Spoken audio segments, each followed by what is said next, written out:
À 6 heures du matin, ma porte s'est mise à vibrer violemment. Ma belle-fille hurlait mon prénom comme une hystérique, comme si cette demeure lui appartenait. J'avais fait remplacer toutes les serrures la veille au soir. Quelques minutes plus tard, mon fils est arrivé avec une masse de chantier entre les mains. Je vais entrer coûte que coûte.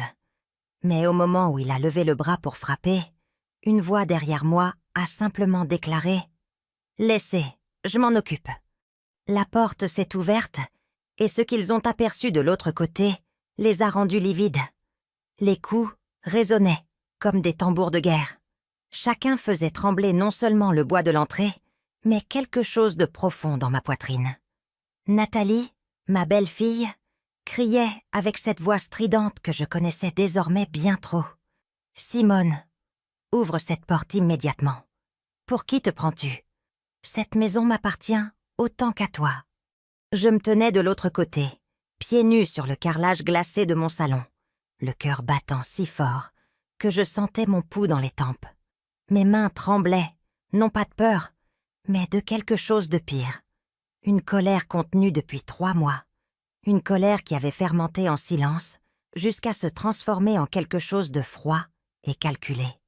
J'ai regardé la pendule murale, celle que mon défunt Maurice avait achetée à Deauville, il y a 30 ans.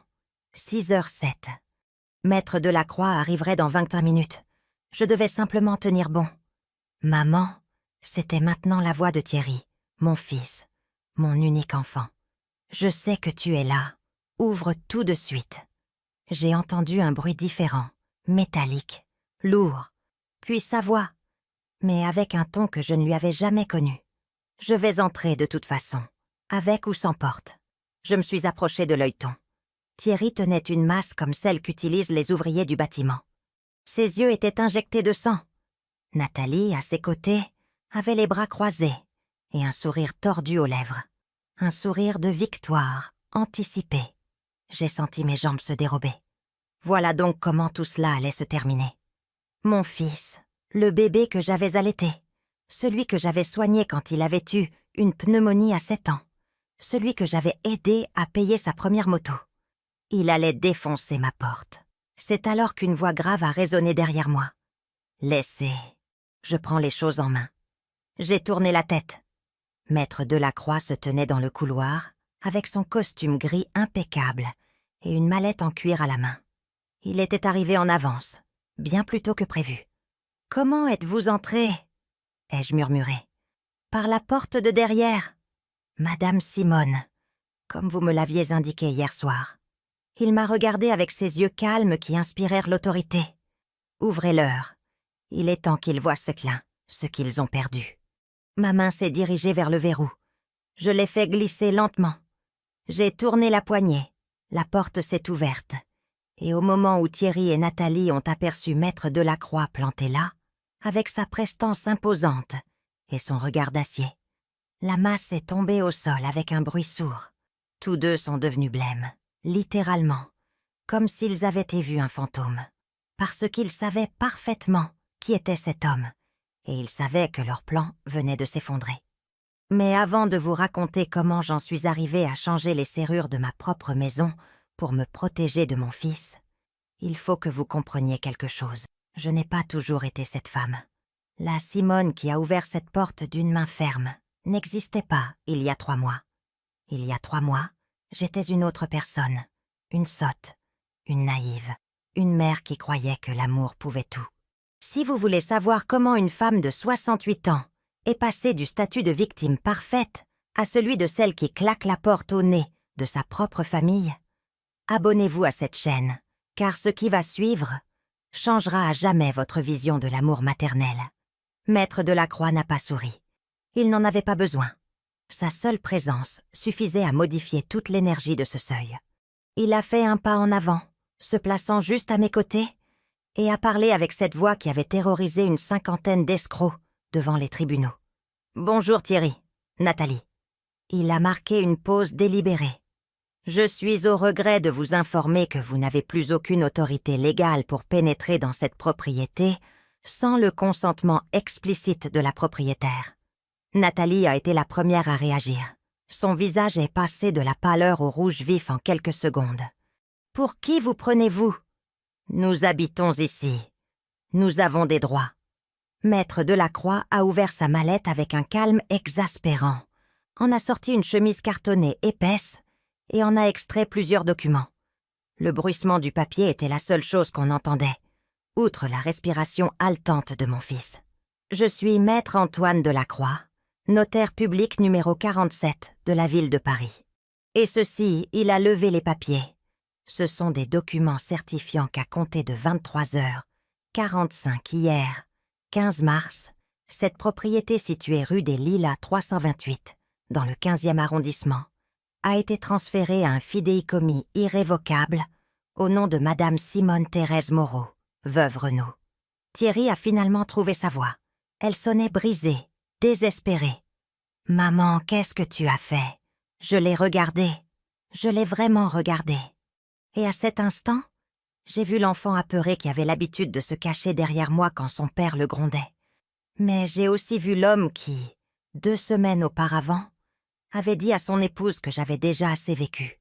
Ce que j'aurais dû faire il y a 3 mois, Thierry, me protéger.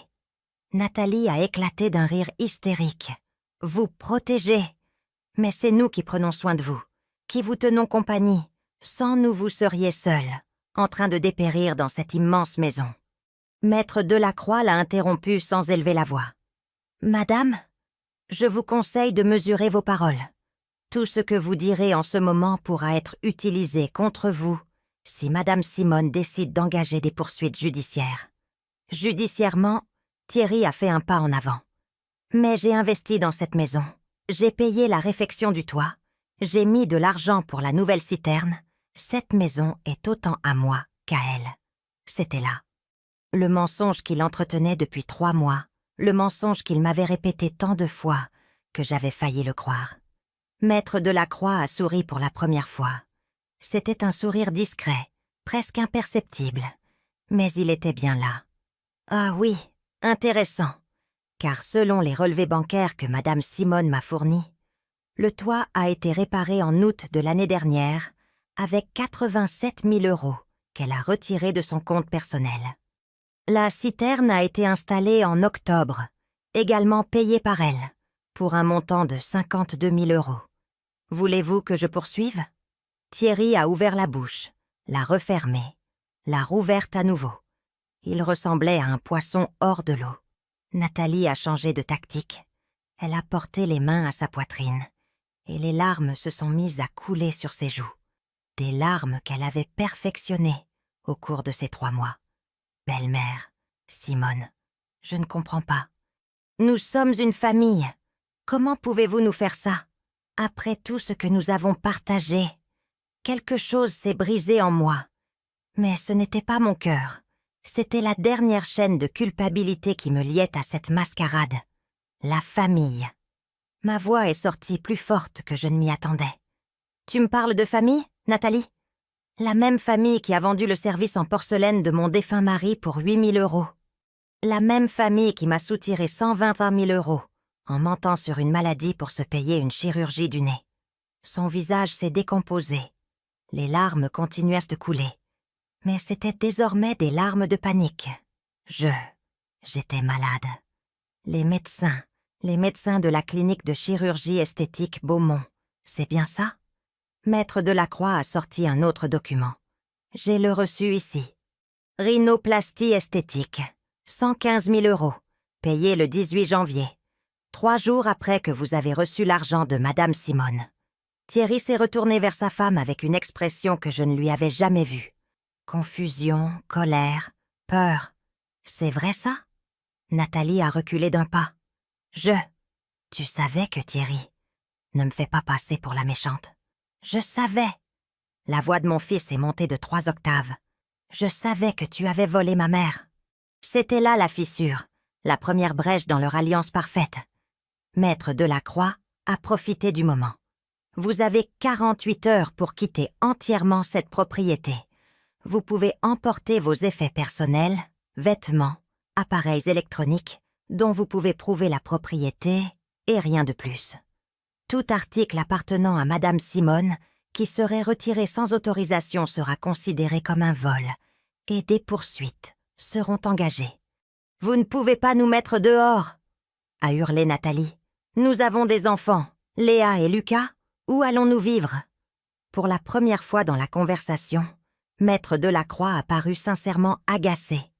Peut-être auriez-vous dû y réfléchir avant de prévoir de placer la grand-mère de ses enfants dans un établissement bon marché pour vendre sa maison et vous acheter un appartement dans le Marais. Le silence qui a suivi était si dense qu'on aurait pu le couper au couteau. Thierry m'a regardé. Ses yeux étaient vitreux. « Comment ? Comment sais-tu ça ?» J'ai plongé la main dans la poche de ma robe de chambre et j'en ai sorti un petit enregistreur numérique, celui que ma voisine Colette m'avait appris à utiliser. Je l'ai posé dans ma paume et j'ai appuyé sur lecture. La voix de Nathalie s'est élevée, claire, nette, reconnaissable entre mille. « C'est presque fait, mon amour. Dans quelques mois, on la convainc de mettre la maison à ton nom. Elle est vieille, seule, elle a besoin de nous. Ensuite, on peut la mettre dans une maison de retraite bas de gamme et vendre cette propriété. Elle vaut facilement 4 millions d'euros. Ça nous suffit pour l'appartement dans le Marais qu'on veut. » Et puis, la voix de Thierry. « Tu as raison, ma mère a assez vécu. Nous méritons cette maison. » J'ai arrêté l'enregistrement. Thierry s'est effondré à genoux sur le seuil de l'entrée. Littéralement, ses jambes ne le portaient plus. « Maman, je n'ai pas voulu dire, si tu l'as voulu. » J'ai dit avec un calme qui m'a surprise moi-même. « Tu l'as dit, tu l'as pensé, et tu allais le faire. » Nathalie a repris contenance avec une rapidité impressionnante. Elle a pointé Thierry du doigt. C'était son idée. Je n'ai fait que suivre son plan. C'est lui qui m'a convaincue de tout et là, sous mes yeux, je les ai vus se détruire l'un l'autre. Thierry s'est relevé brusquement et l'a confronté. « Quoi ?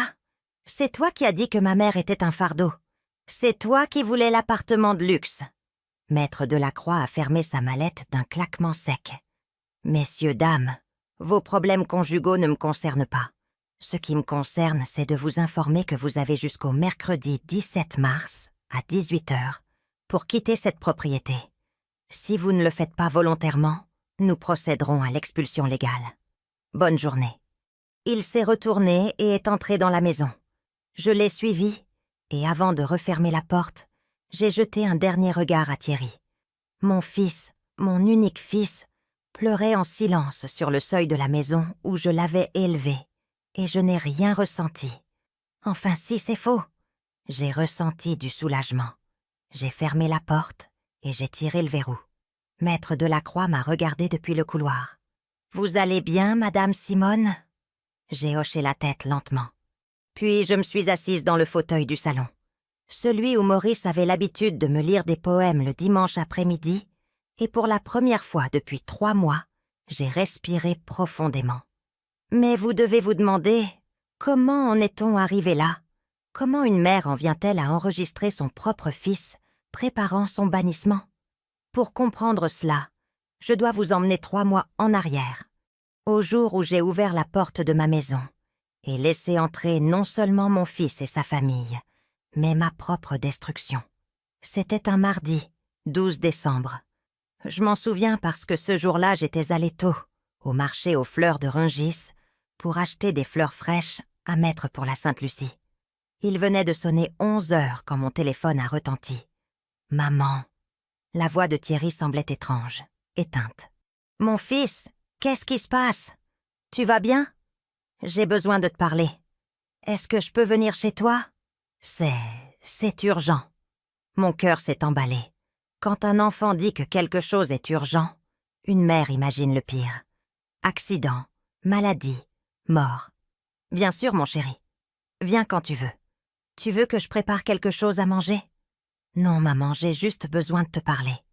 Il a raccroché avant que je puisse ajouter quoi que ce soit. Il est arrivé à 14 heures. Il n'était pas seul. Nathalie était avec lui, et derrière eux, Léa et Lucas portaient de gros sacs à dos. Des sacs qui semblaient remplis à craquer. « Bonjour, belle-mère. » Elle m'a serré dans ses bras, avec un enthousiasme fin, que je pouvais désormais voir avec une clarté totale.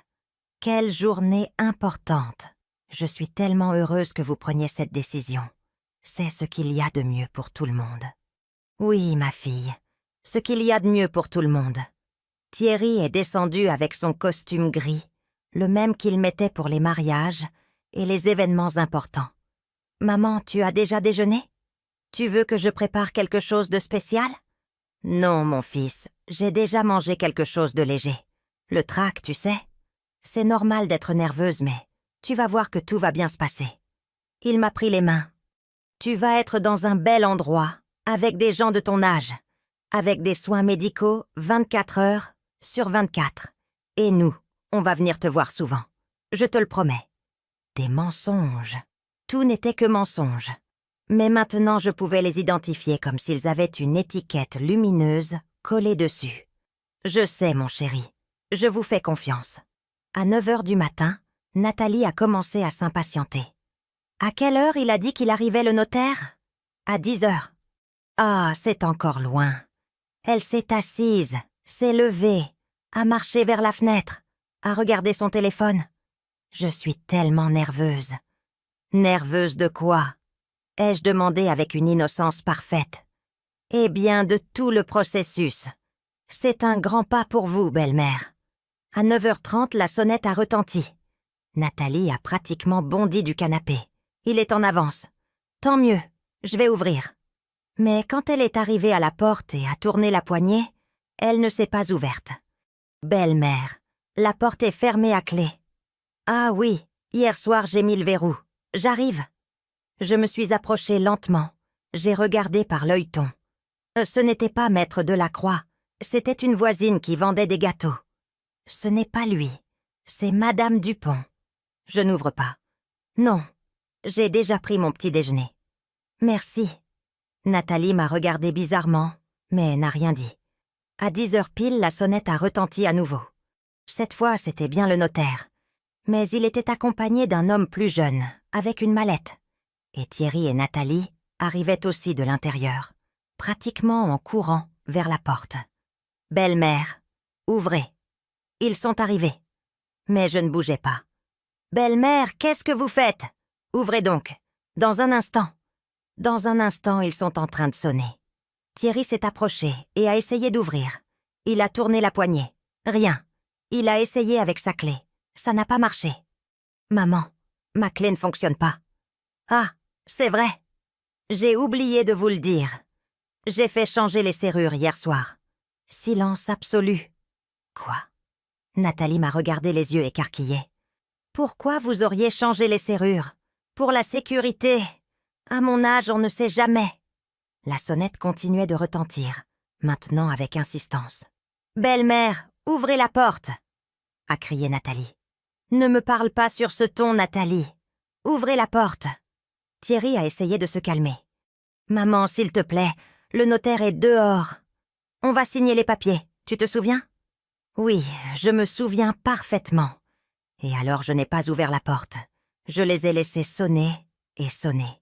Et sonner. 5 minutes, 10 minutes. Nathalie a commencé à perdre son sang-froid. Qu'est-ce qu'elle fait? Elle est devenue folle? Thierry a appelé sur son portable, probablement pour essayer de joindre le notaire afin de s'excuser. 15 minutes plus tard, les sonneries ont cessé. Nathalie avait le visage rouge de fureur. « On a raté le rendez-vous. Le notaire est parti. Vous êtes contente? Calme-toi, Nathalie. Tout est sous contrôle. » Sous contrôle. Vous avez tout gâché. Je n'ai rien gâché. En fait, j'ai regardé ma montre. Tout se déroule comme prévu. Quel plan? Thierry me regardait perdu. À ce moment-là, j'ai entendu la porte de derrière s'ouvrir. Les pas que je connaissais. Des chaussures de ville sur le carrelage de la cuisine. Thierry et Nathalie se sont retournés. Et là se tenait maître Delacroix, entrant par le couloir avec son costume impeccable et sa mallette en cuir. « Bonjour à tous. Pardonnez le retard. » Les visages de Thierry et Nathalie étaient un poème. Confusion, choc, peur naissante. « Comment êtes-vous entrés ?» a bégayé Nathalie. « Par la porte de derrière. Madame Simone m'a donné accès il y a quelques minutes. » Thierry m'a regardé. « Maman, qu'est-ce qui se passe? Asseyez-vous. » ai-je dit avec un calme que je ne me connaissais pas. Il est temps qu'on parle pour de vrai. Sans mensonge. Sans mensonge. Nathalie a laissé échapper un rire nerveux. On ne vous a pas menti, belle-mère. Ah non. J'ai sorti mon petit enregistreur de la poche de mon gilet. Alors, explique-moi ça. J'ai appuyé sur lecture. La voix de Nathalie a empli le salon. C'est presque fait, mon amour. Dans quelques mois, on la convainc de mettre la maison à ton nom. Elle est vieille, seule, elle a besoin de nous. Ensuite, on peut la mettre dans une maison de retraite bon marché et vendre cette propriété. Elle vaut facilement 4 millions d'euros. Le visage de Nathalie est devenu blanc comme un linge. Et puis, la voix de Thierry. Tu as raison, ma mère a assez vécu. Nous méritons cette maison. Thierry s'est effondré sur le canapé, littéralement. Ses jambes ne le portaient plus. Maman, Tu peux m'expliquer ça, mon fils? Ma voix ne tremblait pas. Mes mains ne tremblaient pas. Moi, je ne tremblais pas. Tu peux m'expliquer comment je mérite de finir dans une maison de retraite bas de gamme pendant que toi, tu vis dans ma maison? Nathalie a repris contenance avec une rapidité impressionnante. C'était une survivante, une combattante. Mais cette fois, elle menait une bataille perdue d'avance. Cet enregistrement est illégal.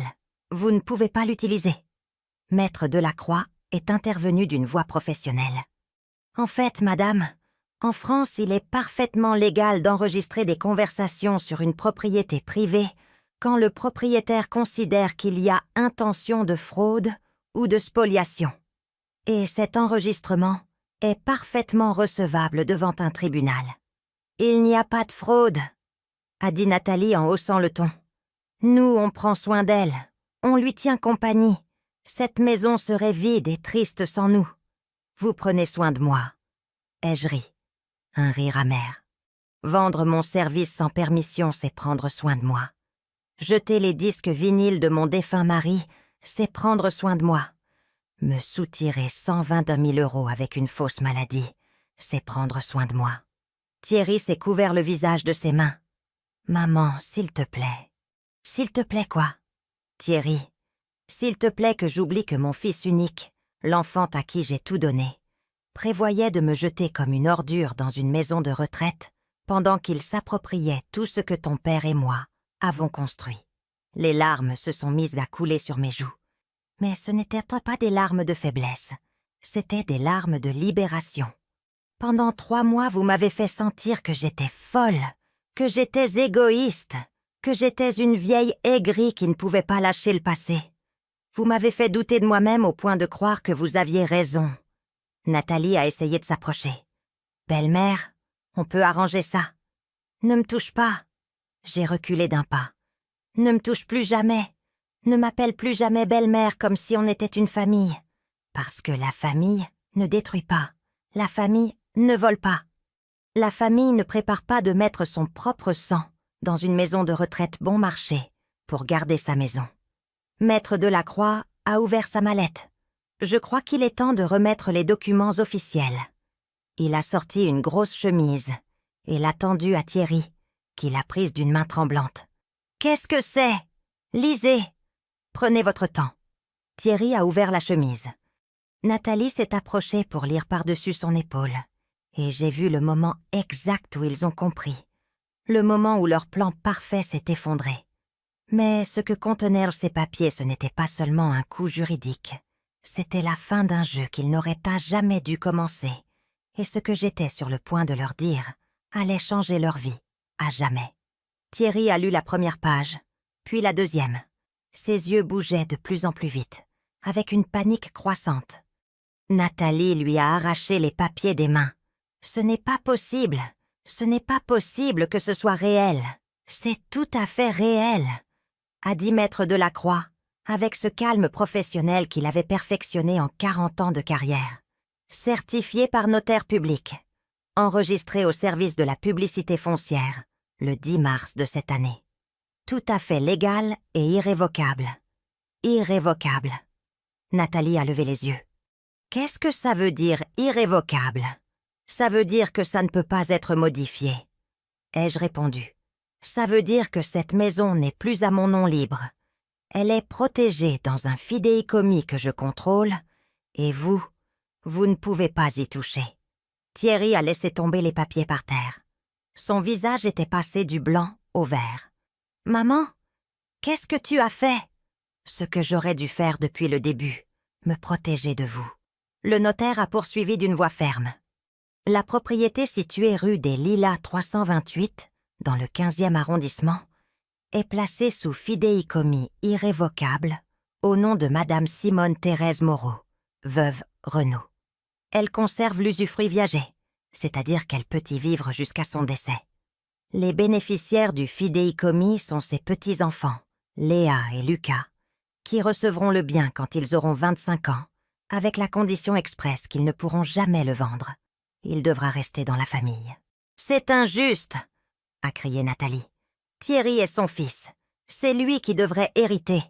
Thierry a perdu ce droit quand il a prévu de me voler. On n'allait pas vous voler. On allait vous mettre dans une résidence pour vous soigner. » J'ai sorti un autre papier de ma poche.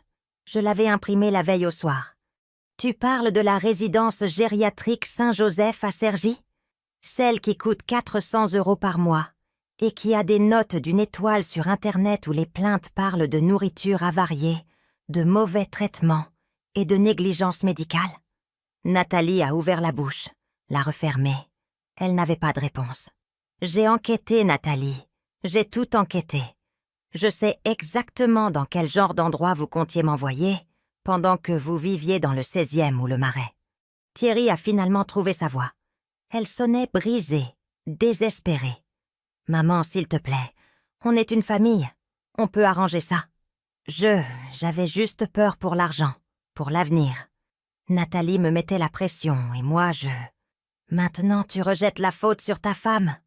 L'ai-je interrompu. « Très courageux de ta part, Thierry. Très courageux. » Nathalie a explosé. C'était son idée à lui. C'est lui qui a dit qu'on méritait la maison. C'est lui qui a cherché les maisons de retraite bon marché. Moi, je n'ai fait que suivre son plan. Et voilà la trahison mutuelle qui les détruisait l'un l'autre sous mes yeux. Peu m'importe de qui venait l'idée. Ai-je dit avec une froideur qui m'a surprise moi-même. Tous les deux vous l'avez préparé. Tous les deux vous avez menti. Tous les deux vous m'avez volé. Tous les deux vous êtes également coupables. Maître Delacroix a sorti d'autres documents. Passons maintenant à la question de la restitution financière. Madame Nathalie, vous avez obtenu 121 000 € par tromperie en mentant spécifiquement sur une maladie grave. Cela constitue une escroquerie. Madame Simone a deux options. Engager des poursuites judiciaires pour escroquerie ou vous rembourser l'intégralité de la somme dans un délai de 30 jours. Je n'ai pas 120 000 €, a gémi Nathalie. Je les ai déjà dépensés. Alors il faudra procéder judiciairement. L'escroquerie peut être punie d'une peine de prison de 6 mois à 5 ans, selon le code pénal français. Nathalie s'est tournée vers Thierry. « Dis quelque chose, fais quelque chose, c'est ta mère. » Mais Thierry était paralysé, en état de choc complet. Le notaire a continué implacablement. De plus, il y a la question de la vente non autorisée de biens privés. Le service en porcelaine de Chine avait une valeur estimée de 45 000 €. Il a été vendu sans le consentement du propriétaire. C'est du vol aggravé. Elle m'a dit que je pouvais le vendre, a menti Nathalie désespérée. J'ai des témoins qui disent le contraire, et j'ai des photos du service avec leur date d'origine qui prouvent que c'était la propriété de Madame Simone depuis 15 ans. Nathalie s'est mise à faire les 100 pas comme un animal en cage. C'est un cauchemar, un cauchemar. Non, ai-je dit d'une voix ferme. C'est la justice. Le notaire a fermé sa mallette d'un claquement définitif. Madame Simone, souhaitez-vous engager des poursuites judiciaires ou préférez-vous leur donner l'option d'une restitution volontaire?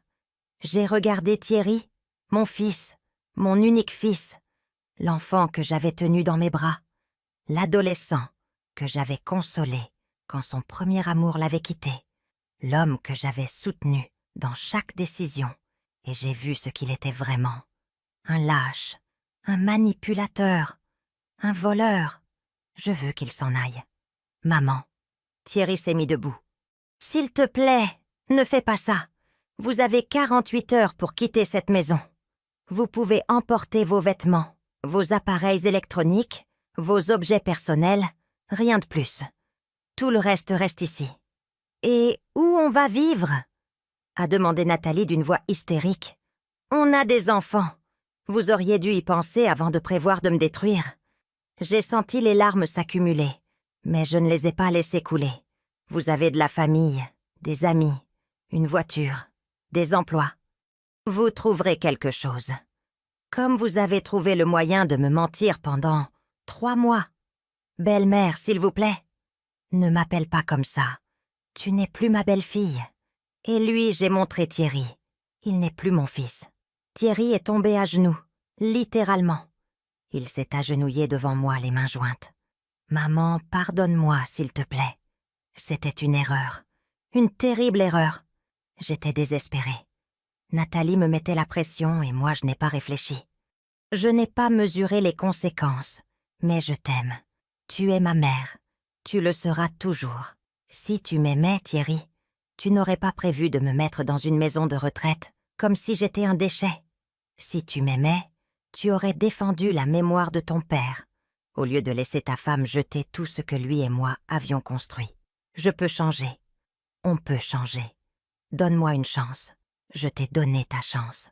Je t'ai donné 3 mois de chance. Chaque fois qu'ils jetèrent quelque chose à moi, chaque fois qu'ils mentaient, chaque fois qu'ils me faisaient sentir coupable d'exister, c'était des chances, et tu les as toutes gaspillées. Je me suis tournée vers le notaire. Concernant les 120 000 €, je leur donne 30 jours pour les rembourser. Sinon, j'engage des poursuites. Nathalie a poussé un cri de frustration et s'est précipitée vers l'escalier. Thierry est resté à genoux, à pleurer comme un enfant. « Maman, s'il te plaît. Lève-toi, Thierry. Tu n'es plus un enfant. Tu es un homme de 43 ans. Il est temps que tu agisses comme tel. » Il s'est levé lentement. Ses yeux étaient fort rouges, gonflés. « Et les enfants, Léa et Lucas, tu ne vas plus jamais les voir ?» Cette question m'a fait mal. Elle m'a fait mal profondément. Eux, je les aime et c'est pour ça que la maison est restée en fidéicommis pour eux. Mais je ne vais pas vous laisser les utiliser comme otages émotionnels. Le notaire m'a touché l'épaule doucement. « Madame Simone, si vous avez besoin d'un moment. »« Non, ça va. » J'ai respiré profondément. « Thierry, tu as jusqu'à mercredi 17 mars à 18 h pour déménager. Si vous ne le faites pas volontairement, le notaire procédera à l'expulsion légale. Et crois-moi, vous ne voulez pas qu'on en arrive là. » Thierry a hoché la tête sans force. Il est monté à l'étage en traînant les pieds. Le notaire et moi sommes restés dans le salon. Le silence était dense, pesant. « Êtes-vous sûre de tout ça, Madame Simone ? Vous croyez que Maurice serait fier de moi ?» Le notaire a souri avec tristesse. Maurice serait plus que fier. Il m'a dit une fois, « Si quelque chose m'arrive, Simone va avoir besoin de temps pour trouver sa force. Mais quand elle la trouvera, elle sera inarrêtable. » Il avait raison. Les larmes ont finalement coulé. Mais ce n'étaient pas des larmes de faiblesse, c'étaient des larmes de libération. Merci de m'avoir aidée. C'est un honneur, Madame Simone. Ce soir-là, couchée dans mon lit, j'ai entendu du mouvement à l'étage. Des cartons, des valises, des pleurs, des disputes. Et moi, j'ai ressenti quelque chose que je n'avais pas ressenti depuis des mois. La paix. Ce n'était pas une paix joyeuse. C'était une paix douloureuse, triste, aigre-douce. Mais c'était la paix. Parce que pour la première fois, en 3 mois, j'avais repris le contrôle de ma propre vie. J'ai regardé la photo de Maurice sur ma table de nuit. J'ai réussi, mon amour. Je me suis battue comme tu me l'as demandé et je jure qu'à ce moment-là, j'ai senti sa présence comme une étreinte invisible, comme un murmure qui disait « Je suis fière de toi, Simone. Je l'ai toujours été. » Le lendemain, Colette est venue me voir. Elle m'a apporté du café et des croissants. « Comment tu te sens ?» Comme si j'avais survécu à une guerre. « Tu as survécu, mon ami, et tu as gagné. Ça ne fait pas l'effet d'une victoire, ça fait l'effet d'une perte. Parce que tu aimes ton fils, et ça ne changera jamais. » Elle m'a pris la main.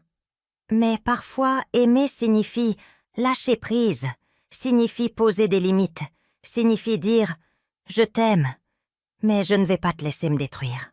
Elle avait raison. Le mardi, Léa est descendue à la cuisine seule. Elle avait les yeux rouges à force de pleurer. « Mamie, je peux te parler ?»« Bien sûr, ma chérie. Assieds-toi à toi. » Elle s'est assise et pendant un long moment n'a rien dit. Elle regardait juste ses mains. « Je savais, » a-t-elle fini par murmurer. « Qu'est-ce que tu savais, mon trésor ? Je savais ce que mes parents préparaient. J'ai entendu des conversations. J'ai vu comment ils traitaient tes affaires. Et moi, je n'ai rien dit. » Les larmes se sont mises à couler. « Pardonne-moi, mamie. J'aurais dû te le dire. J'aurais dû te défendre. Mais j'avais peur que mes parents se fâchent contre moi. Je les serrai fort dans mes bras. Tu n'y es pour rien, Léa. Tu es une enfant. Ce n'est pas ta responsabilité de réparer les erreurs des adultes. Mais je me sens tellement mal. Je sais. Moi aussi, mais je veux que tu saches quelque chose. Je l'ai prise par le visage pour qu'elle me regarde. Cette maison sera à toi et à ton frère un jour. Et quand ce moment viendra, je veux que vous vous souveniez. La dignité vaut plus que n'importe quelle propriété. Le respect vaut plus que n'importe quel héritage. Et le vrai amour ne détruit jamais. Léa m'a serré si fort que je pouvais à peine respirer. Je t'aime, mamie. Beaucoup. Et moi, je t'aime, ma chérie. Pour toujours. Le mercredi 17 mars à 17h, un camion de déménagement s'est garé devant la maison. Thierry et Nathalie ont chargé leurs affaires en silence. Les enfants étaient tristes, perdus. Lucas m'a serré dans ses bras avant de monter dans la voiture. « On ne va plus te voir, mamie ? Bien sûr que vous allez me voir. Quand vous voudrez me rendre visite, vous n'avez qu'à appeler. Cette maison est la vôtre autant que la mienne. » À 18h10, Thierry s'est approché. Il tenait une enveloppe à la main. « Voilà 30 000 €. C'est tout ce que j'ai pu réunir. Le reste, je vais te le rembourser petit à petit. Je te le jure, maman. » J'ai pris l'enveloppe. « Tu as 30 jours pour compléter les 120 000. Pas un jour de plus. Je sais. » Il a baissé les yeux. « Maman, je sais que je ne mérite pas ton pardon. Je sais que ce qu'on a fait est impardonnable. Mais je veux que tu saches que je le regrette. Vraiment. Je le sais, Thierry. Mais regretter n'efface pas le mal. Regretter ne ramène pas les souvenirs que vous avez détruits. Regretter n'efface pas les paroles que tu as dites. Je sais. » Sa voix s'est brisée. « Un jour tu pourras me pardonner. » Je l'ai regardé dans les yeux. Mon fils, mon traître. Je ne sais pas, peut-être avec le temps, avec beaucoup de temps. Mais pour l'instant, j'ai besoin que vous partiez. J'ai besoin de guérir et je ne peux pas le faire avec vous, ici. Il a hoché la tête. Une larme a roulé sur sa joue. « Au revoir, maman. Au revoir, Thierry. » Il est monté dans la voiture. Nathalie ne m'a même pas regardé. Elle a démarré dans un crissement de pneus et ils sont partis. Je suis restée debout à l'entrée de ma maison. Ma maison. Regardant la voiture disparaître au coin de la rue. Colette est apparue à mes côtés. « Tu vas bien ? » ?»« Non, mais je vais m'en remettre. » Ce soir-là, j'ai dîné seule dans ma salle à manger, mais ce n'était pas un dîner triste. Je me suis préparé un bœuf bourguignon, comme ma mère me l'avait appris. J'ai mis de la musique, du jazz manouche de Maurice, ceux que j'avais téléchargés sur mon téléphone, parce que Nathalie avait jeté les originaux. Et en mangeant, j'ai regardé ma maison. Les murs étaient encore gris, mais je pouvais les repeindre. Les rideaux manquaient encore, mais je pouvais en coudre de nouveau. Les souvenirs avaient été détruits, mais je pouvais en créer d'autres, parce que c'est ce que font les femmes fortes. Nous ne nous rendons pas, nous ne nous brisons pas, nous nous reconstruisons. Épilogue. 3 mois plus tard, c'était juin, les tilleuls de ma rue étaient en fleurs, emplissant l'air de ce parfum sucré que Maurice aimait tant. J'avais repeint les murs. Pêche, à nouveau. J'avais cousu de nouveaux rideaux avec des fleurs brodées. J'avais remis des photos de Maurice dans toute la maison, et quelque chose de plus. J'avais commencé à vivre. J'ai pris des cours de peinture au centre culturel du quartier. J'ai rencontré d'autres femmes de mon âge, des femmes avec des histoires similaires, des femmes qui avaient elles aussi survécu à des trahisons familiales. On est devenus amis, on se soutenait, on se rappelait qu'on était plus que des mères, plus que des épouses, plus que des aidantes. On était nous-mêmes. Un après-midi de juin, mon téléphone a sonné. Numéro inconnu. « Allô ?»« Mamie, c'était Léa. »« Ma chérie, comment tu vas ?»« Bien. Enfin, pas si bien. Papa et maman ont divorcé. » Mon cœur s'est arrêté. « Quoi ? Maman est partie. Elle a dit qu'elle ne voulait plus être avec papa, que c'était lui qui l'avait trahie, que tout était de sa faute. Elle est partie avec un autre homme, quelqu'un qu'elle a rencontré à la salle de sport. Sa voix s'est brisée. Et nous, on vit dans un appartement horrible à Montreuil, avec papa. C'est petit, sombre, ça sent mauvais. Oh, ma chérie. Mais je ne t'appelle pas pour te demander de nous reprendre. Je sais qu'on ne peut pas revenir. Je voulais juste entendre ta voix et te dire que tu avais raison sur tout. Léa, maman ne nous a jamais aimés, pas vrai? Elle voulait juste l'argent, la maison. Et papa a été très bête, très faible. Elle a pleuré. Tu me manques, mamie, beaucoup. Toi aussi, tu me manques, ma chérie. Tous les jours. Est-ce que je peux venir te voir un jour? Tu peux venir quand tu veux. Ici, ça a toujours été chez toi. Merci, mamie. Je t'aime. Et moi, je t'aime, mon trésor. Pour toujours. J'ai raccroché et je suis restée à regarder le téléphone un long moment. Nathalie était partie. Comme les serpents, elle avait trouvé une autre victime, un autre plan, une autre opportunité. Et Thierry payait les conséquences de ses décisions. Je n'ai pas ressenti de joie, mais je n'ai pas non plus ressenti de culpabilité. J'ai ressenti de l'acceptation.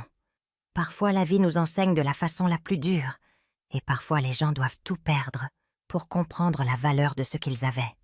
Ce soir-là, assise dans mon jardin sous les étoiles, buvant une tisane à la camomille, j'ai réfléchi à tout ce qui s'était passé. J'avais perdu mon fils, au moins temporairement, mais j'avais gagné quelque chose de plus précieux. Moi-même, parce que j'ai appris que l'amour sans respect n'est pas de l'amour, c'est de l'esclavage.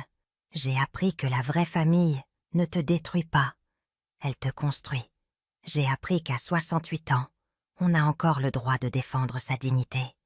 Et j'ai appris qu'il n'est jamais trop tard pour dire « jusqu'ici, pas plus loin ». Parce que la vraie richesse n'est pas dans ce qu'on possède, elle est dans ce qu'on ne laisse pas nous prendre. Ta dignité, ta paix, ton droit de vivre sans peur dans ta propre maison. Et ça n'a pas de prix. Et ainsi se termine mon histoire. Une histoire que je n'aurais jamais pensé vivre. Une histoire qui m'a brisé le cœur, mais qui m'a aussi donné des forces que j'ignorais avoir. Si cette histoire t'a touché l'âme, si elle t'a fait réfléchir sur tes propres limites, sur ta propre famille, sur ta propre dignité, dis-le-moi dans les commentaires. Raconte-moi d'où tu regardes cette histoire, de quel pays ou quelle ville tu m'accompagnes. J'aimerais beaucoup savoir que ces mots ont touché ton cœur, peu importe où tu te trouves. Et si tu connais quelqu'un qui traverse quelque chose de similaire, partage cette histoire, parce que parfois savoir qu'on n'est pas seul, c'est ce qui nous donne le courage de nous battre. N'oublie pas de t'abonner à la chaîne pour plus d'histoires de vie, de dépassement de soi, de femmes qui ont refusé d'être des victimes, parce qu'au bout du compte, tout le monde mérite de vivre dans la dignité. Tout le monde mérite d'être traité avec respect et tout le monde mérite de fermer des portes qui font mal, même si ce sont les portes de sa propre famille. Merci de m'avoir accompagné jusqu'au bout. On se retrouve dans la prochaine histoire. Avec affection, Simone. Mère, a dit Nathalie avec ce sourire que je croyais alors sincère. Pardon de venir sans prévenir. Non, ne vous en faites pas. Entrez. Vous voulez de l'eau, du café? Les enfants se sont précipités vers le jardin de derrière. Léa avait 12 ans et Lucas 9. De bons enfants, toujours polis, bien que je les ai vus de moins en moins ces derniers temps. Thierry s'est assis sur le canapé et s'est passé les mains sur le visage, ce geste qu'il faisait depuis qu'il était petit, quand il était nerveux. « Maman, on a perdu l'appartement. Les mots sont tombés comme des pierres dans un puits. Comment ça vous l'avez perdu? Nathalie s'est assise à côté de lui et lui a pris la main. À ce moment-là, j'ai pensé « Quelle chance qu'ils s'aient, l'un l'autre, dans les moments difficiles. Quelle idiote j'ai été! On a eu des problèmes avec la banque. » a expliqué Thierry sans me regarder dans les yeux. « On n'a pas pu payer le crédit pendant 3 mois. Et bon, ils nous ont saisis. On nous a donné 2 semaines pour partir. Je me suis porté la main à la poitrine. Mon fils, mon Thierry, sans logement. Mais pourquoi ne m'avez-vous pas prévenu avant? J'aurais pu vous aider. » « On ne voulait pas vous inquiéter, belle-mère, » est intervenue Nathalie d'une voix douce. « Vous avez déjà tant fait pour nous. On ne voulait pas être un poids. Vous n'êtes jamais un poids. Vous êtes ma famille. » Thierry m'a enfin regardé. Il avait les yeux rouges. « Maman, j'ai besoin de te demander une immense faveur, la plus grande que je t'ai jamais demandée. Tout ce que tu veux, mon fils, tout ce dont tu as besoin. Est-ce qu'on peut rester ici juste temporairement le temps qu'on trouve un autre endroit? Peut-être 2 ou 3 mois maximum. Ma maison avait 4 chambres. Depuis que Maurice était mort il y a 5 ans, je vivais seule dans cet espace immense qui soudain semblait trop grand, trop silencieux. L'idée d'avoir ma famille près de moi, d'entendre des rires d'enfants, de cuisiner pour plus d'une personne, bien sûr que vous pouvez rester le temps qu'il vous faut. Nathalie s'est levée d'un bond et m'a serrée dans ses bras.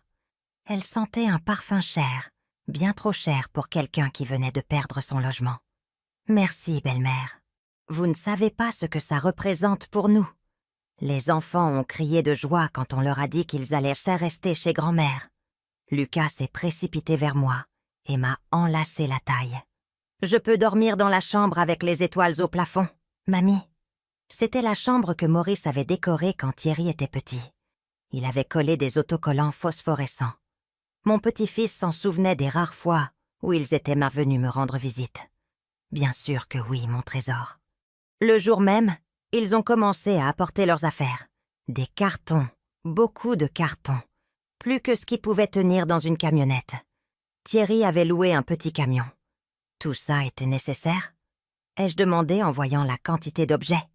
C'est qu'on ne sait pas combien de temps on restera, maman. On préfère avoir tout sous la main. Ça avait du sens, ou du moins c'est ce que j'ai pensé. La première semaine a été agréable. Je cuisinais pour tout le monde. Les enfants faisaient rare leurs devoirs dans la salle à manger. Thierry sortait tôt chercher du travail. Nathalie restait à la maison. Elle disait que c'était pour s'occuper des enfants, bien qu'ils soient déjà grands pour avoir besoin d'une nounou. Mais il y avait de petites choses, des choses que j'ai ignorées sur le moment. Nathalie a déplacé les meubles du salon pour qu'il y ait plus d'espace. Le fauteuil de Maurice, celui où il passait des heures à lire, a fini relégué dans le garage. « C'est qu'il est très usé, belle-mère. Ça fait moche, là. » Elle a changé les serviettes de la salle de bain par des neuves qu'elle avait achetées. Les miennes, brodées à la main par ma mère, elle les a rangées dans un carton.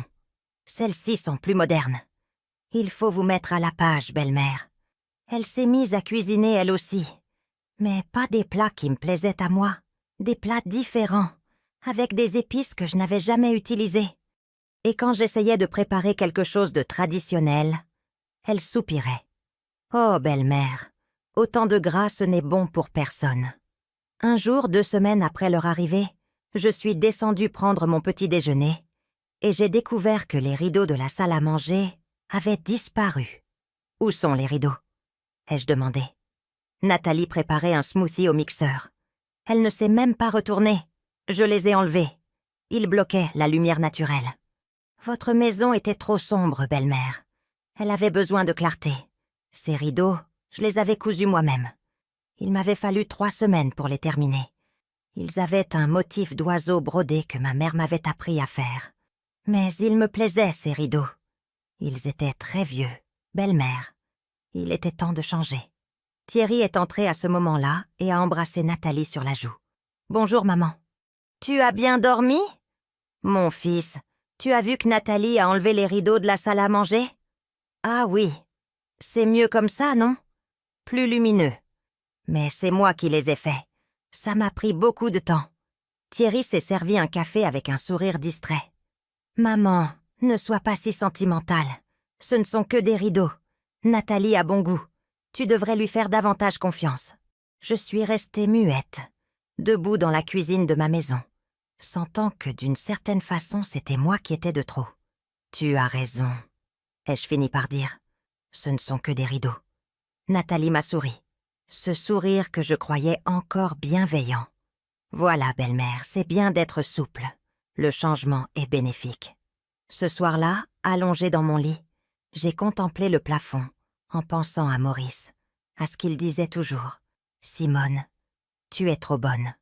Un jour, quelqu'un va en profiter. » Mais là, c'était différent, n'est-ce pas? C'était ma famille, mon fils, mes petits-enfants. Ils ne pouvaient pas profiter de moi. Si?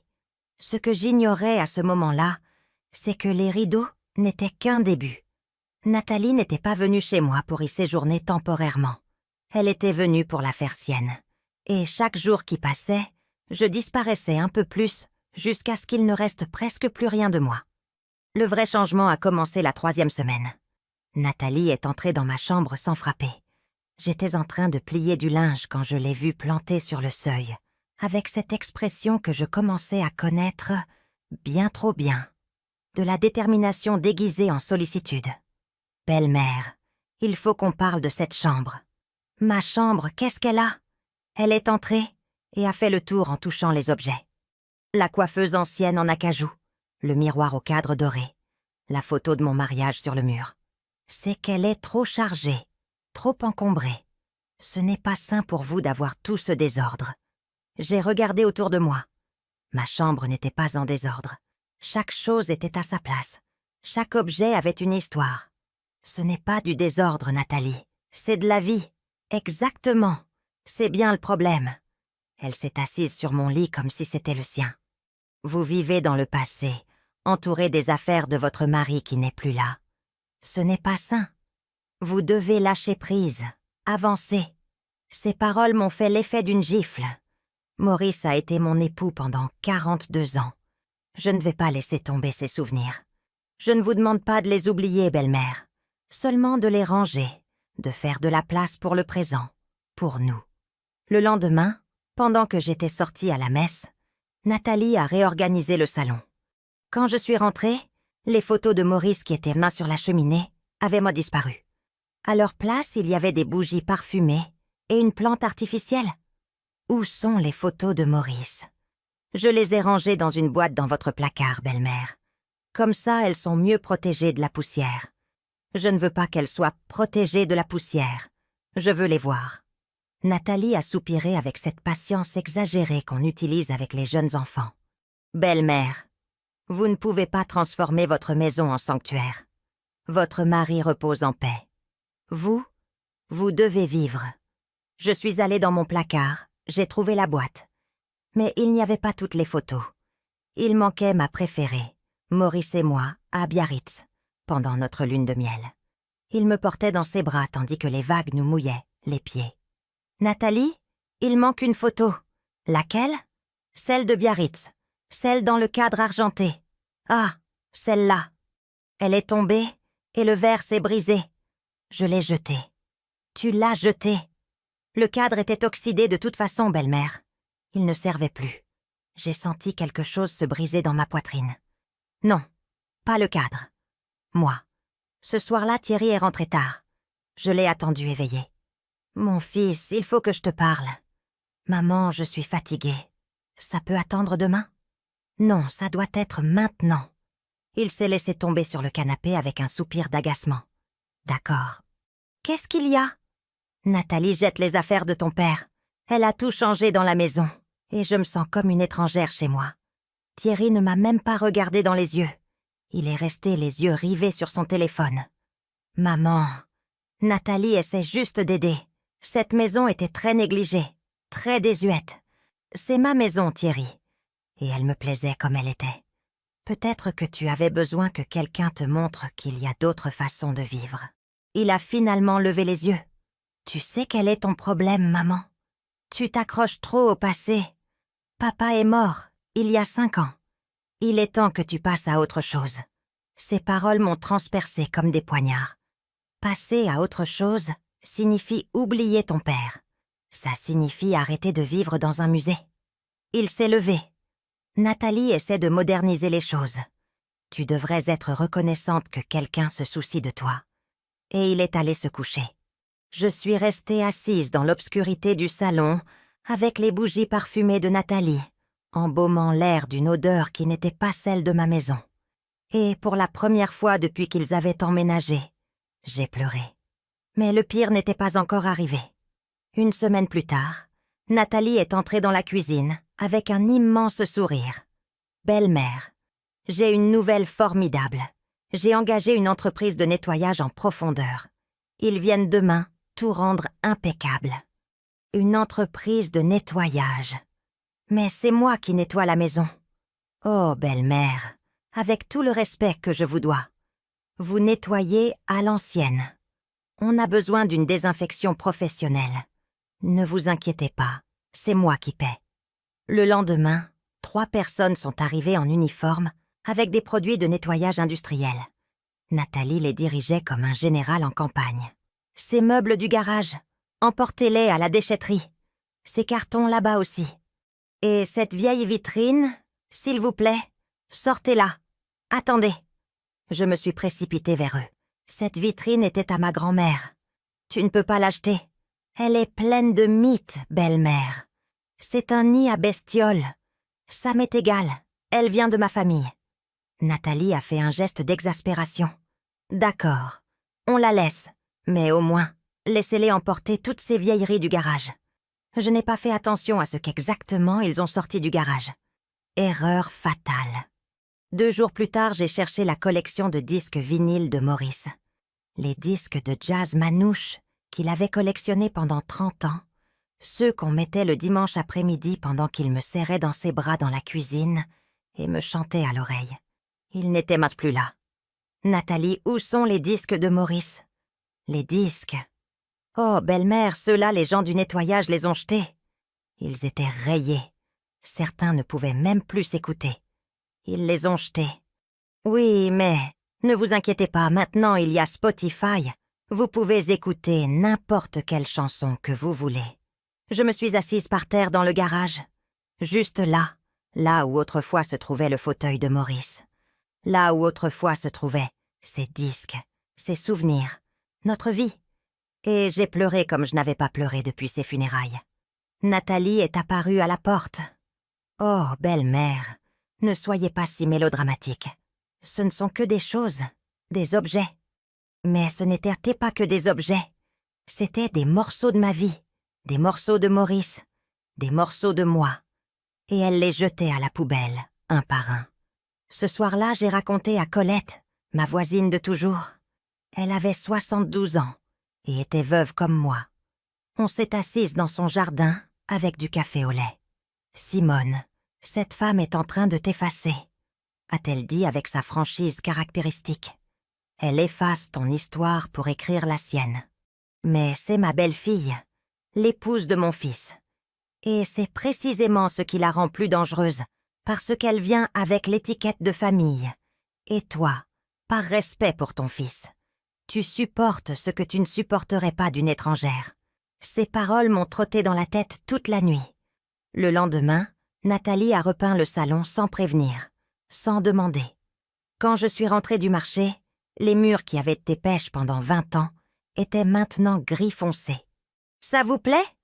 a-t-elle demandé fièrement. « C'est la couleur tendance. Ça fait très chic. » J'avais choisi ce pêche avec Maurice. On avait passé tout un week-end à peindre ensemble. Eh bien, maintenant c'est gris. Le pêche était passé de mode, belle-mère. Il faut se mettre au goût du jour. Thierry est arrivé et a applaudi. « Waouh! C'est magnifique, mon amour. Très moderne. »« Ta mère n'a pas l'air contente, » a dit Nathalie d'une voix de victime. Thierry m'a regardée avec déception. « Maman, vraiment ?» Nathalie fait des efforts pour améliorer la maison. Et toi, tu ne fais que te plaindre. Je n'ai pas demandé qu'on l'améliore. Elle me plaisait comme elle était. Eh bien, à personne d'autre. C'était déprimant. Ce mot, déprimant. Comme si ma vie avec Maurice avait été déprimante. Je suis partie dans ma chambre sans dîner. Et ce soir-là, allongée dans le noir, je me suis rendu compte de quelque chose de terrible.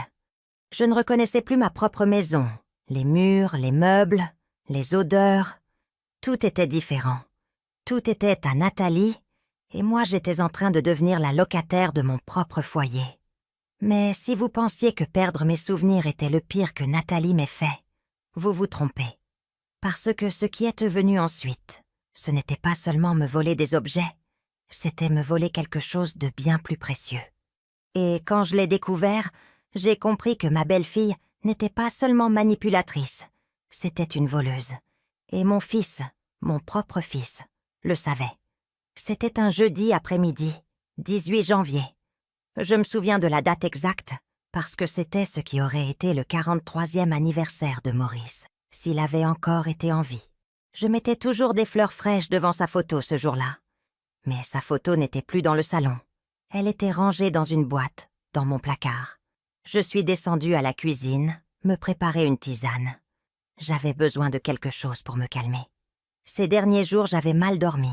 Des cauchemars où ma maison devenait de plus en plus petite et où je ne trouvais pas la sortie. Nathalie était dans la salle à manger avec son ordinateur portable ouvert. Elle parlait au téléphone avec quelqu'un. Oui, je l'ai toujours. C'est de la porcelaine de Chine, authentique, ancienne. Elle a des détails en or 24 carats. Une pause. Non, ce n'est pas volé. Ça vient de ma famille. Autre pause. 8 000 €, c'est trop peu. Ça vaut au moins 15 000. Je me suis approchée. Sur l'écran de son ordinateur, il y avait des photos de mon service de table. Le service en porcelaine de Chine que Maurice m'avait offert pour notre 3e anniversaire de mariage. Il l'avait acheté lors d'un voyage d'affaires à Hong Kong. Il avait économisé pendant des mois pour le payer. Chaque assiette avait des fleurs de cerisier peintes à la main. Chaque tasse avait le bord doré. Le service complet. 12 assiettes creuses, 12 assiettes plates, 12 tasses avec leur soucoupe. On ne l'utilisait jamais. Il était trop précieux. Je le gardais dans la vitrine de la salle à manger juste pour l'admirer. Nathalie. Ma voix est sortie tremblante. « Qu'est-ce que tu fais ?» Elle a levé les yeux avec un sourire tranquille. Bien trop tranquille. « Ah, belle-mère, je vends le service en porcelaine. Tu vends mon service. Bon, techniquement il est chez vous, mais personne ne l'utilise. Il ne fait que prendre la poussière, et nous, on a besoin d'argent de toute urgence. » J'ai senti le sol se dérober sous mes pieds. Ce service me l'a offert Maurice. Il n'est pas à vendre. Belle-mère, soyez raisonnable. Ce ne sont que des assiettes. Et nous, on est dans une situation très difficile. Thierry n'a pas trouvé de travail. Les enfants ont besoin de nouvelles fournitures scolaires. Le loyer du garde-meuble où on stocke nos affaires expire la semaine prochaine. Et on n'a pas de quoi le payer. Et c'est pour ça que tu vas vendre mes affaires. Ce ne sont pas que vos affaires, belle-mère. On est une famille. Ce qui est à vous est à nous. C'est comme ça que fonctionnent les familles. Mes mains tremblaient. Mon cœur battait si fort que je sentais mon pouls dans mes oreilles. Annule cette vente maintenant. Nathalie a refermé l'ordinateur avec un soupir théâtral. Vous savez quel est votre problème, belle-mère? Vous êtes égoïste. Nous, on vous accueille. On prend soin de vous. On vous tient compagnie pour que vous ne soyez pas seul dans cette immense maison. Et vous n'êtes pas capable de nous aider quand on en a le plus besoin. Qu'est-ce que vous allez faire de ces assiettes? Les contempler jusqu'à votre mort? Ces paroles m'ont frappé comme des coups de poing. Ce n'est pas de l'égoïsme, c'est mon histoire. C'est ce que Maurice m'a laissé. Maurice est mort, belle-mère. Les morts n'ont pas besoin de vaisselle. Les vivants, eux, ont besoin d'argent pour manger. À ce moment-là, Thierry est entré. Il portait un sac de viennoiserie. « Qu'est-ce qui se passe? On entend des cris depuis dehors. Ta mère ne veut pas qu'on vende le service en porcelaine ?» a dit Nathalie avec une voix de petite fille grondée. Elle préfère que ses petits-enfants aient faim plutôt que de se séparer de quelques vieilles assiettes. Thierry m'a regardée avec cette expression qui me brisait l'âme.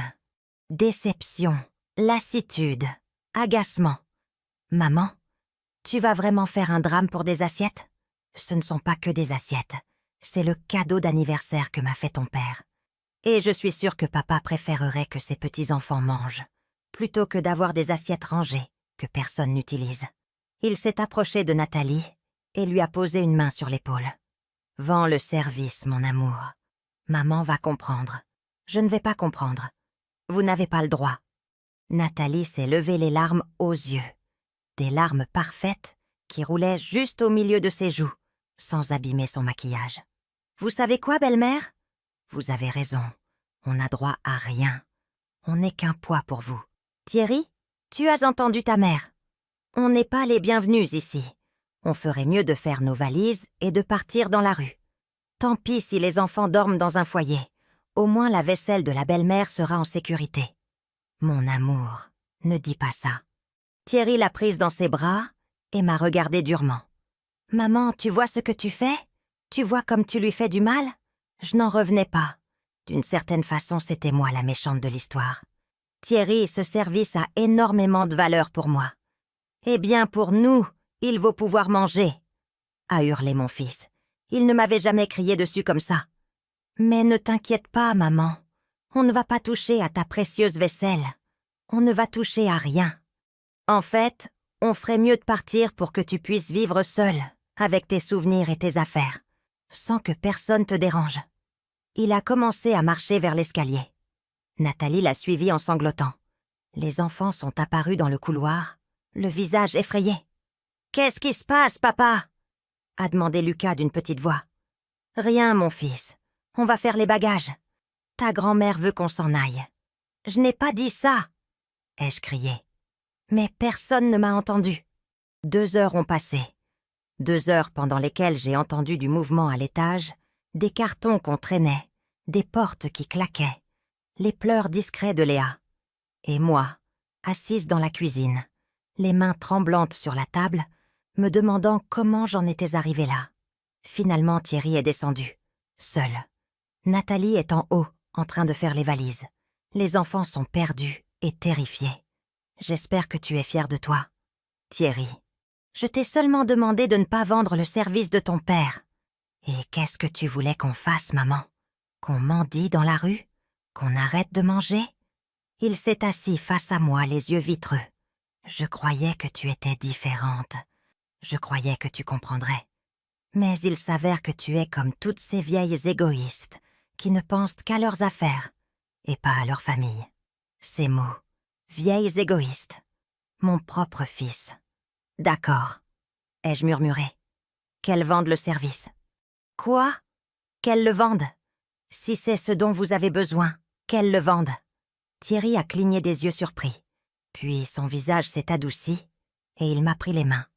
Maman, je savais que tu comprendrais. Merci, merci. Je te promets que quand j'aurai trouvé du travail, je te rachèterai un service identique. Il est monté 4 à 4 en criant « Mon amour ». Ma mère a dit qu'on pouvait rester. Ce soir-là, allongée dans mon lit, j'ai contemplé la vitrine vide de la salle à manger. Nathalie avait empaqueté le service immédiatement, comme si elle avait peur que je change d'avis. 45 000 €, voilà ce que valait ce service. Je le sais parce que, quand Maurice est mort, un expert est venu faire l'inventaire pour le testament. 45 000 € de souvenirs, d'amour, d'années de mariage. Et ma belle-fille allait le vendre pour 8 000. Le lendemain, Nathalie est sortie de bonne heure. Elle est revenue 6 heures plus tard, avec des sacs de vêtements neufs, des pantalons de marque, des chemisiers de créateurs, des chaussures hors de prix. « Tu as réussi à vendre le service ?» ai-je demandé. « Oui, belle-mère, heureusement. Avec ça, on a pu payer le garde-meuble. » Mais les sacs dans ses mains racontaient une autre histoire. Nathalie, ces sacs. Ah, ça, c'est que j'ai trouvé des offres incroyables. 2 pour le prix d'un. Je n'ai pas pu résister. Tu as acheté des vêtements avec l'argent de mon service? Pas que des vêtements. J'ai aussi payé le garde-meuble et acheté des fournitures pour les enfants. Et bon, je méritais de me faire plaisir. Vous ne trouvez pas? J'ai été très stressée. Elle est partie dans sa chambre en sifflotant une chanson, et moi je suis restée là plantée dans mon salon gris foncé, avec mes murs nus, avec ma vitrine vide, comprenant enfin la vérité. Ils n'étaient pas venus séjourner temporairement, ils étaient venus pour tout prendre. Mais s'ils pensaient que me voler mes souvenirs et mes biens suffisait à me détruire, Il se trompait, parce que Nathalie avait un plan bien plus élaboré. Un plan qui impliquait des mensonges, de faux rendez-vous médicaux et 120 000 € que j'allais lui donner de mon plein gré.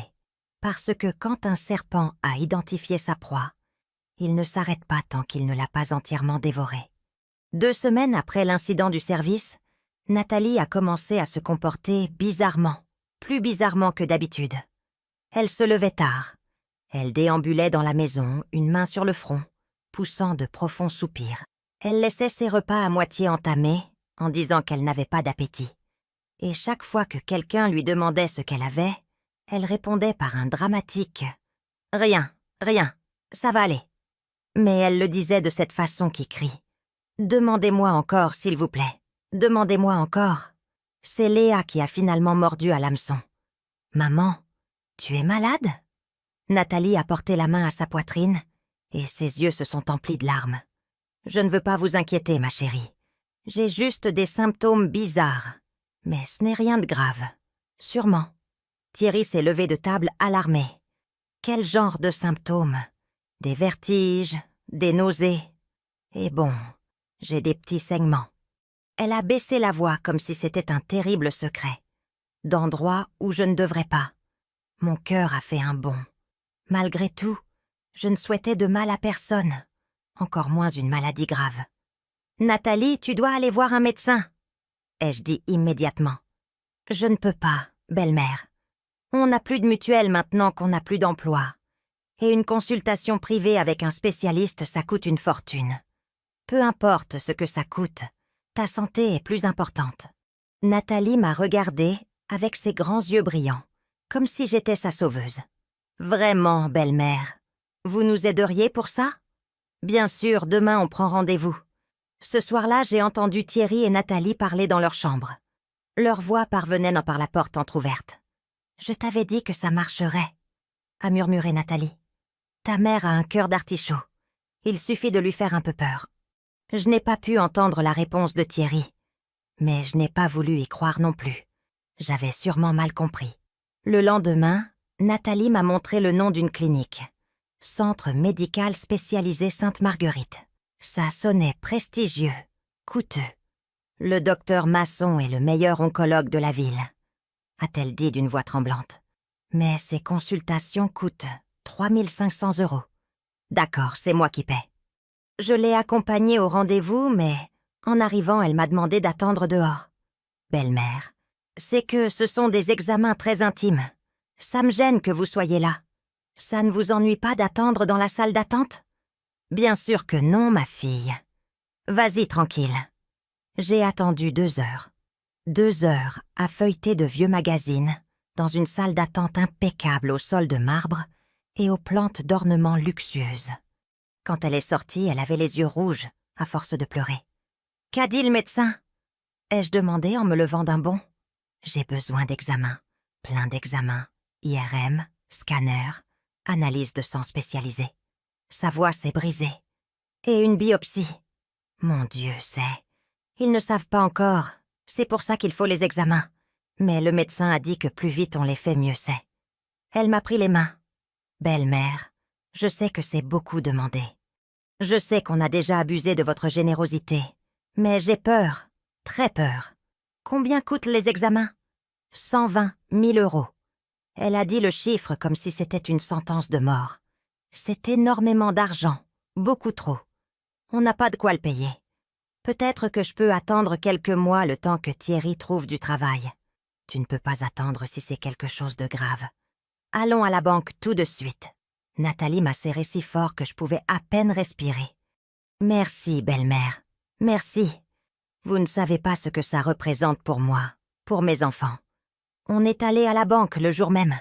J'ai vendu 2 petits terrains que j'avais en Normandie. Des terrains que Maurice avait achetés en pensant y construire une maison de campagne, un jour. Des terrains qui valaient ça plus de 120 000 €. Mais je les ai vendus vite, sans marchander, parce qu'une vie humaine vaut plus que n'importe quel bien. J'ai remis l'argent à Nathalie dans une enveloppe Kraft. Que Dieu te bénisse, ma fille, et que tout se passe bien. Elle a pleuré dans mes bras, des larmes que je croyais alors sincères. Pendant les 2 semaines suivantes, Nathalie sortait tôt pour faire ses examens. Elle rentrait fatiguée, pâle, avec des histoires d'aiguilles et de machines et de médecins inquiets. « Vous avez déjà les résultats ?» demandai-je chaque jour. « Pas encore, belle-mère. Ce sont des examens très complexes. Ça prend du temps. » Les enfants étaient effrayés. Lucas m'a demandé un soir « Mamie, maman va mourir ?»« Non, mon trésor, ta maman va guérir. Les médecins vont la soigner. » Mais au fond de moi, j'avais peur aussi. Et puis, ce mardi est arrivé, le 5 février, jour de marché dans le quartier. Je suis allée acheter des légumes. Le stand de Madame Garnier était à côté de celui de Monsieur Duval, celui qui vend le poulet. Et là, au milieu de la conversation sur le prix des tomates, Madame Garnier m'a dit « Dis donc, Simone, j'ai vu ta belle-fille l'autre jour à la Défense. Elle avait l'air en pleine forme, très jolie. Quand est-ce que tu l'as vue ?» Vendredi dernier, elle sortait d'une de ces cliniques chics de chirurgie esthétique. Le monde s'est arrêté. Chirurgie esthétique. Oui, la clinique Beaumont. Ma nièce y travaille comme réceptionniste. Elle m'a raconté que ta belle-fille s'est fait refaire le nez. C'est très réussi d'ailleurs. Je suis rentrée à la maison avec mes sacs de courses qui me tremblèrent dans les mains. Nathalie était dans le salon à regarder la télévision, en train de manger du pop-corn avec son nouveau-né. C'était subtil, mais maintenant que je le savais, je pouvais le voir. La pointe un peu plus retroussée, l'arête plus fine. « Nathalie, je peux te parler ?»« Bien sûr, belle-mère. Qu'est-ce qu'il y a ? J'ai croisé Madame Garnier au marché. » Son visage n'a pas changé, pas un muscle. « Ah, très bien. Comment va Madame Garnier ? » « Bien. Elle m'a dit qu'elle t'a vu sortir de la clinique Beaumont. » Silence. « La clinique de chirurgie esthétique. » Ai-je continué d'une voix tremblante. « Vendredi dernier, le jour où tu étais censé passer ton IRM. » Nathalie a posé le bol de pop-corn sur la table lentement, avec précaution. « Belle-mère, je peux m'expliquer ?»« M'expliquer quoi ?» Ma voix est sortie plus fort que je ne le voulais. « M'expliquer que tu m'as menti, que tu m'as soutiré 121 000 € avec une maladie inventée. Je n'ai rien inventé. Je me sentais vraiment mal. Tu t'es fait opérer le nez avec mon argent. » Elle s'est levée du canapé avec cette rapidité qui me faisait peur. « Et alors ? Quel est le problème ? Moi aussi, je mérite de me sentir bien dans ma peau. Tout ne tourne pas autour de vous et de vos besoins. C'était mon argent. De l'argent que j'ai donné parce que je croyais que tu étais malade. J'étais malade.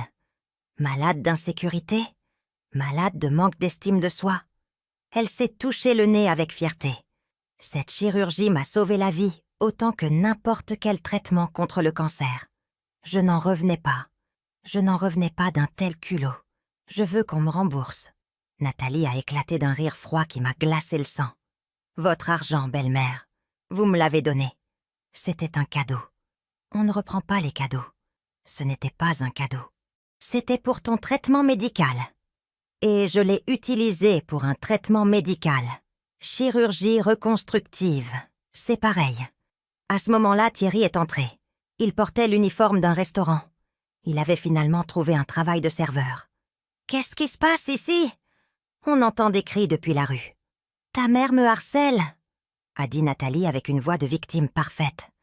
Elle me reproche d'avoir utilisé l'argent qu'elle m'a donné pour une chirurgie dont j'avais besoin. Une chirurgie dont tu avais besoin. Je me suis tournée vers mon fils. Thierry, elle m'a menti. Elle m'a dit qu'elle avait un cancer. Elle m'a soutiré 121 000 € pour se faire refaire le nez. Je m'attendais à ce que mon fils prenne mon parti, qu'il s'indigne, qu'il la confronte. Mais au lieu de ça, il a soupiré avec lassitude.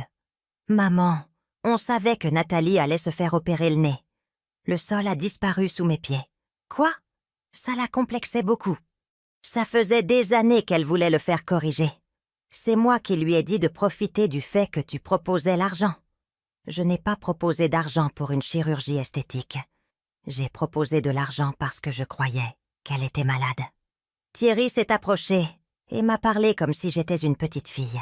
« Maman, est-ce que ça a vraiment de l'importance comment l'argent a été utilisé ? Au bout du compte, tu as aidé ta belle-fille à se sentir mieux dans sa peau. Tu devrais être fière. Fière. Vous m'avez menti. On ne t'a pas menti. On ne t'a simplement pas donné tous les détails. Il a haussé les épaules. Et puis, qu'est-ce que tu allais faire de ces 120 000 €? Les garder jusqu'à ta mort.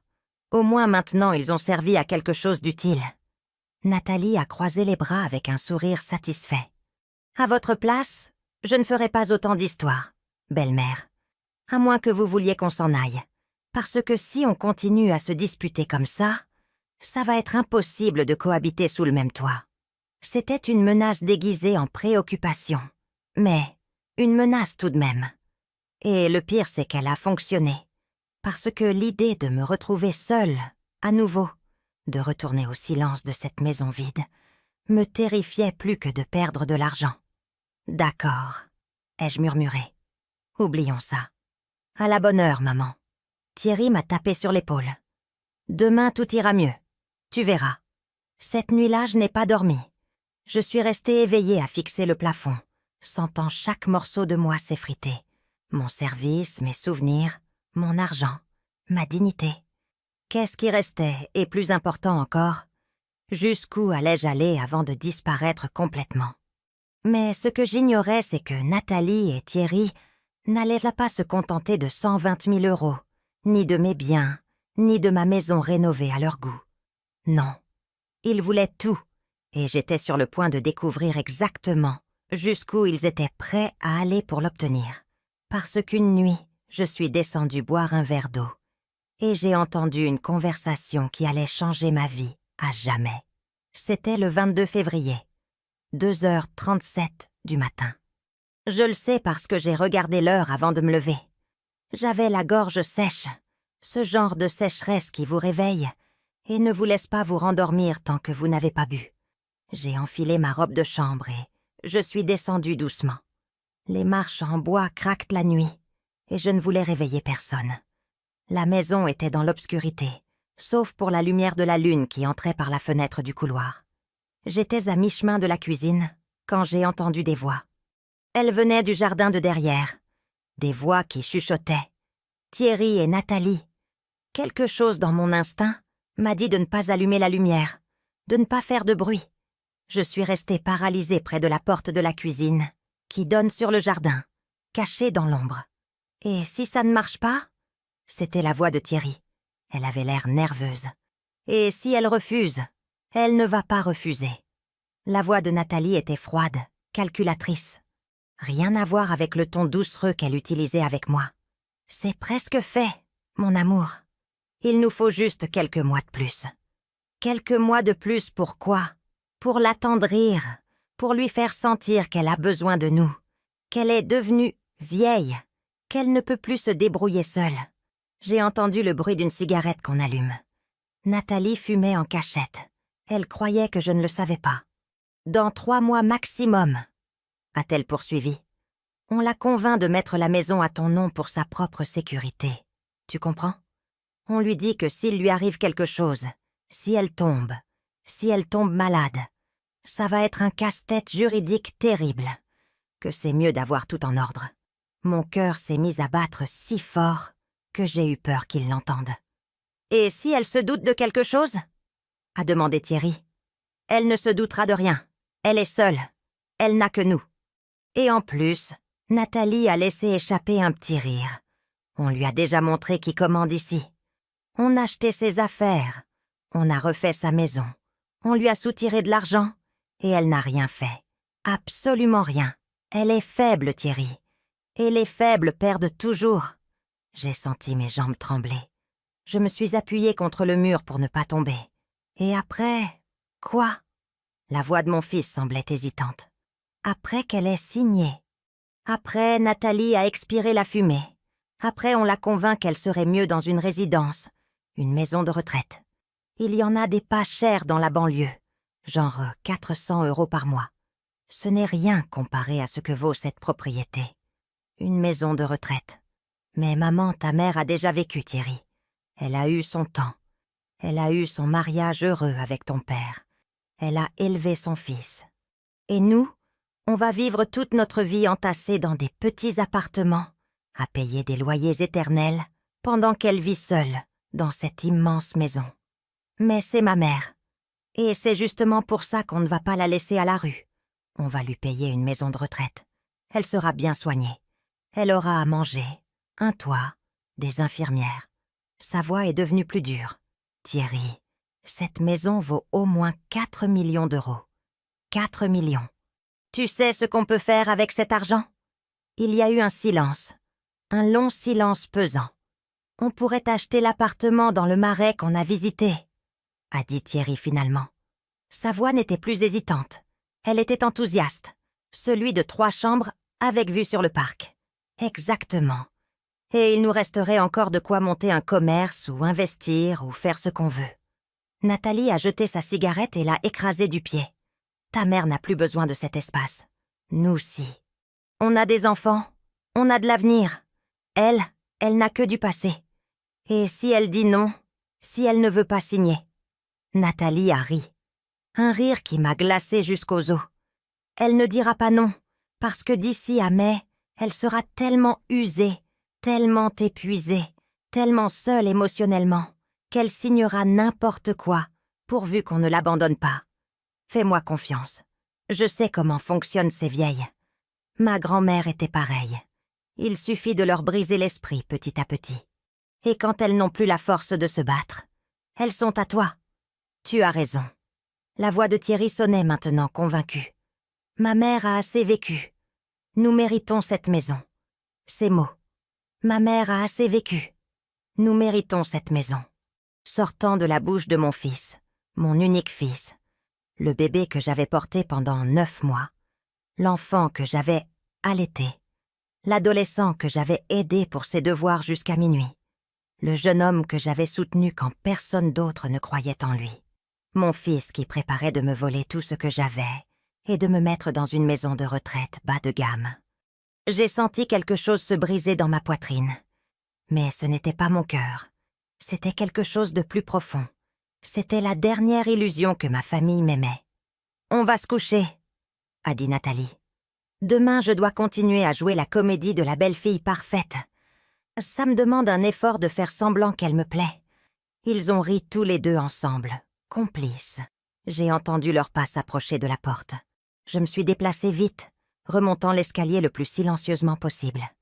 Je suis arrivée dans ma chambre, juste au moment où je les ai entendus entrer dans la maison. Je me suis mise au lit, j'ai fermé les yeux, mais je n'ai pas dormi. Je n'allais plus dormir tranquille avant longtemps, parce que dans cette conversation, dans ces minutes horribles, cachées dans l'obscurité, la Simone naïve est morte et une autre est née. Une Simone qui a compris que l'amour maternel ne suffisait pas, que la bonté pouvait être une faiblesse mortelle, que mon propre fils était capable de me trahir de la pire des façons. Je me suis levée et je me suis assise au bord du lit. Mes mains tremblaient, mais mon esprit était étrangement clair. J'ai regardé la photo de Maurice sur ma table de nuit, la seule qui m'était restée. « Qu'est-ce que je fais, mon amour ?» ai-je murmuré. « Qu'est-ce que tu ferais si tu étais là ?» Et alors je me suis souvenue de quelque chose. Quelque chose que Maurice m'avait dit une semaine avant de mourir. On était à l'hôpital. Il savait déjà qu'il n'en sortirait pas. « Simone, quand je ne serai plus là, des gens vont venir qui vont vouloir profiter de toi, de ta bonté, de ta solitude. Et j'ai besoin que tu me promettes quelque chose. Ne te laisse pas devenir une victime. Batte-toi. Même si c'est ton propre sang qui t'attaque, batte-toi. » À l'époque, je n'avais pas compris pourquoi il me disait ça. Je pensais que c'était la morphine qui parlait, mais maintenant je comprenais. Maurice le savait. Il connaissait notre fils mieux que moi je ne voulais l'admettre. Je me suis levée et je suis allée à mon placard. Au fond, derrière les cartons où Nathalie avait rangé mes affaires, il y avait un petit coffre-fort. Je l'ai ouvert avec la combinaison que moi seule connaissais. À l'intérieur se trouvaient tous les documents de la maison, les actes de propriété, les papiers du testament, tout. Et il y avait aussi une carte de visite. Maître Antoine Delacroix, notaire public, le meilleur ami de Maurice, l'avocat qui nous avait aidés pour toutes nos démarches juridiques pendant 30 ans. J'ai pris la carte et je l'ai tenue entre mes doigts. Il était 3h15 du matin. Mais peu importait, parce qu'à ce moment-là, j'ai pris une décision. Je n'allais pas être une victime. Je n'allais pas finir dans une maison de retraite bon marché, pendant que mon fils et sa femme profitaient de ma maison. Je n'allais pas me laisser effacer. J'allais me battre, mais je n'allais pas me battre en criant. Je n'allais pas me battre en pleurant. Je n'allais pas faire de scènes mélodramatiques. J'allais me battre en silence. J'allais planifier. J'allais attendre. Et quand le moment parfait serait venu, j'allais leur claquer la porte au nez. Littéralement et au figuré. Je me suis recouchée, cette fois avec une étrange sensation de calme, parce que pour la première fois en 3 mois, j'avais le contrôle. Eux ne le savaient pas encore, mais ils allaient le découvrir. Parce que pendant que Nathalie et Thierry dormaient tranquillement cette nuit-là, sûrs de leur plan parfait, moi j'étais éveillée dans l'obscurité, en train de me transformer. La femme faible qu'ils avaient connue était en train de mourir, et à sa place, quelqu'un de nouveau naissait. Quelqu'un qui allait leur montrer que sous-estimer une femme de 68 ans avait été la pire erreur de leur vie. Le lendemain matin, je suis descendue prendre mon petit déjeuner comme d'habitude. J'ai enfilé ma robe de chambre fleurie. Je me suis fait un café, j'ai réchauffé des croissants. Nathalie est entrée dans la cuisine, en bâillant avec son pyjama en soie, cher qu'elle avait acheté avec mon argent. « Bonjour, belle-mère. Vous avez bien dormi ?» Je l'ai regardée. Je l'ai vraiment regardée. Et pour la première fois, j'ai vu ce qu'elle était. Une prédatrice. Une femme qui avait étudié chacun de mes gestes, chacune de mes faiblesses, et les avait transformées en armes. Mais elle ne savait pas que moi aussi je pouvais apprendre. Très bien, ma fille. Et toi? Comme une souche, elle s'est servi un café. Dites, belle-mère, je pensais, et si on commençait à regarder des options de résidence pour personnes âgées? Pas pour y aller maintenant, bien sûr, juste pour avoir des options, au cas où un jour, vous en auriez besoin. C'était là, elle commençait à planter la graine.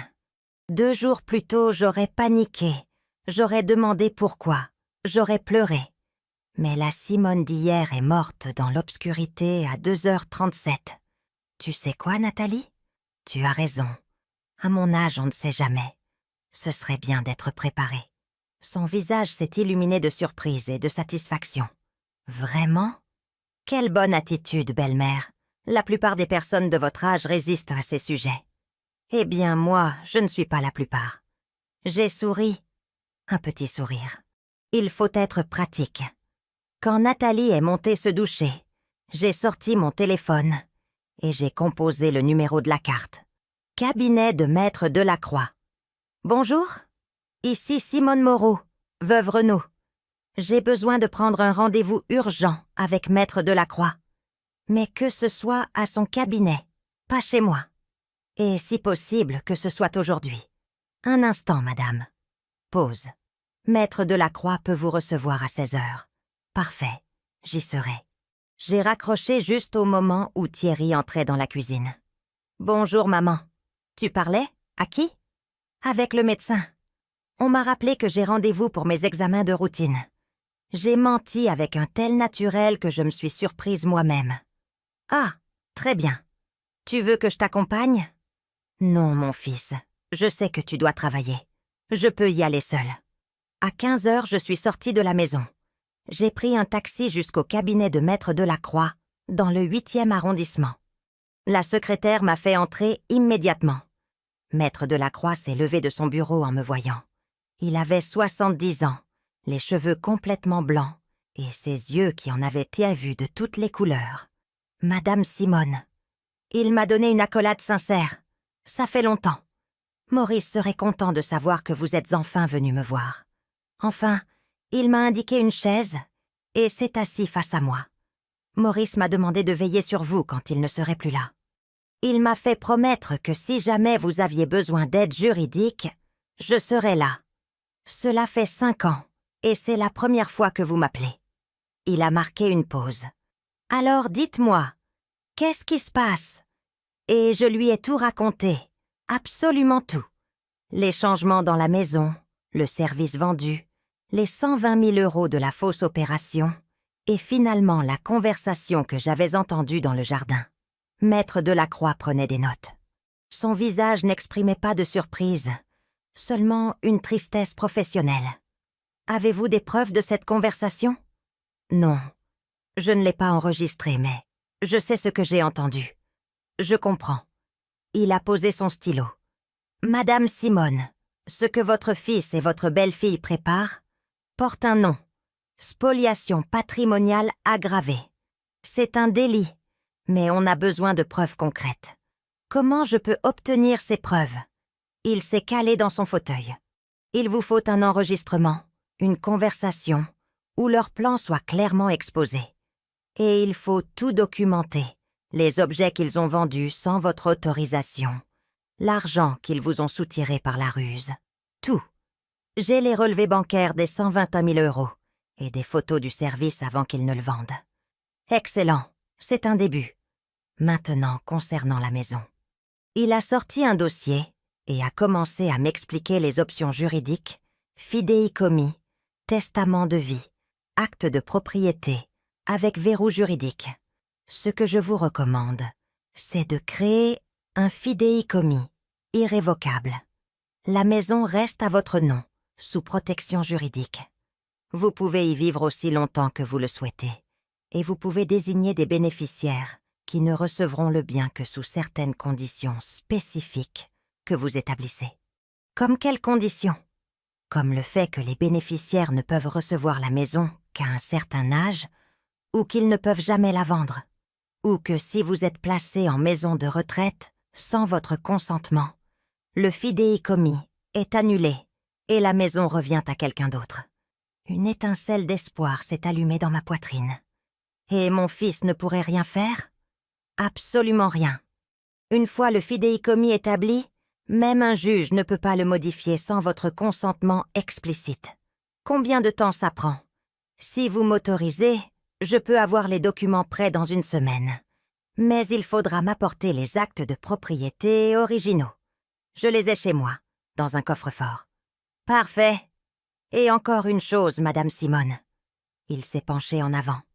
Il faut que vous agissiez normalement, que vous n'éveilliez pas les soupçons, que vous restiez la même Simone qu'ils connaissent. Parce que s'ils se doutent que vous préparez quelque chose, ils vont accélérer leur plan. Et ça nous complique les choses. J'ai hoché la tête.